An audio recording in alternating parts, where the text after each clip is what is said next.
British singer-songwriter who's been hailed the breakout star of 2015. Please welcome James Bay. The 25-year-old released his debut album, Chaos and the Calm, last year and saw it reach number 3 on the ARIA charts. Everything meets wrong, leave it to the breeze. Now he's up for 3 Grammy Awards, nominated for Best New Artist, Best Rock Album and Best Rock Song. Hold back the river, let me look in your eyes. Before he jets off to the US of A to hopefully win big, the man of the moment is touring Australia and winning over audiences with that spine-tingling voice. If you ever wanna be in love, I'll come around. Please welcome James Bay.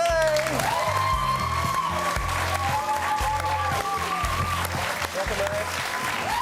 Welcome to the show. It's a big deal. This is a much bigger deal than Ellen, so I hope you're not too nervous. The pressure is on. Yes, it is on. Now, you are never seen without a hat on, so I assume you have a vast collection. Which one of your hat collections are we seeing tonight? I have 2 hats. Oh. Really? I have a retired third. Oh, right. Sorry? He's knackered. He can't do it anymore. Was there a farewell party? There was a full set of candles. It was beautiful. What is the retirement age for a hat? I think that one was at 73 years. I think I'd had it for about 60 of those 73. Your look is so distinct, darling. You know, thank you. The long hair. You're a long hair hat guy, and I love it. What if you decide, if you got up tomorrow morning, you thought, today I really want to wear braids and a beanie? Could you do that, or would you feel like, no, I'm a long hair hat guy, I have to be that? Could I do it? I mean, I feel like I have the ability to do it, the physical ability. Whether I'd really want to at this stage, not feeling it entirely at the moment, but maybe.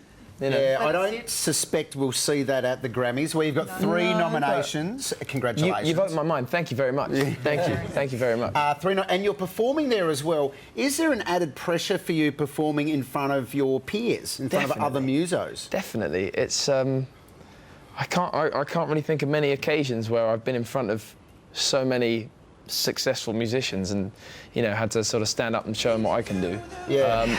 And you know, if there's been anything like any occasions like that, then it's not been an event as prestigious as the Grammys. So it's going to be, you know, a nervy moment. But I mean, I think the excitement just beats the nerves for me. Yeah, You'll nail it. I have absolutely no doubt. Thank Super Bowl is this weekend. Yes, it is. Now that's a massive gig. Do you have a dream gig? Do I have a dream gig? Really, some of my dream gigs are things like kind of classic venues like Madison Square Garden would be fun. Yeah, that would be a lot of fun. Wembley. Would you do Wembley? Wembley would be great. Wembley would be amazing. Well, obviously, we've sort of been refreshed, you know, with Ed and what he's done in Wembley the last sort of. He did 3 nights in Wembley, and you know, suddenly it's this.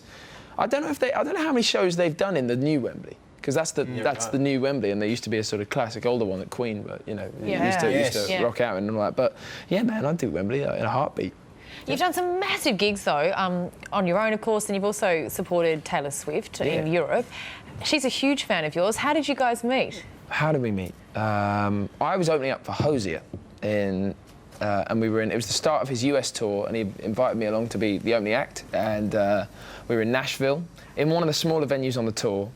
And they are friends. Hosier and Taylor are mates, and you know, she was on our way down to see the show, and his album had just gone to #1 in Ireland, his home country, so he was really excited about that. She wanted to come and say hi and congratulations, and it was a really small venue, so there was one sort of main dressing room, and we were stood in the hallway, which was kind of our dressing room essentially. That was all we had. You're smashing it. And suddenly, oh yeah, climbing the ladder, and she and then these big muscly bodyguards come in and say she's coming through, and I don't know if we'd really. You know, the she bit. It was like, hang on, what? You know, who's coming? Like, what's the deal? And then we clocked. Taylor was coming through. Through she came. I was sort of stood with my back against the wall, trying to make some room in our tiny hallway dressing room. But before she sort of carried on through, she stopped and turned around and said, you know, excuse me, are you James Bay? Wow. Which was really cool because I mean, this was the end of 2014. This is a couple of years ago now, and she said, you know, I said yes. She said. I'm a big fan of your music. You know, she's got like a playlist of new music she was telling me about. God, if I was you, I would have retired that night. Okay, I'm done. It was a nice moment. Yeah. But you know, she was going in depth on the lyrics. She was like, she was quoting verse lyrics and talking about, you know, how much of a fan she was of the songs, and it was very obviously cool. she meant it because you were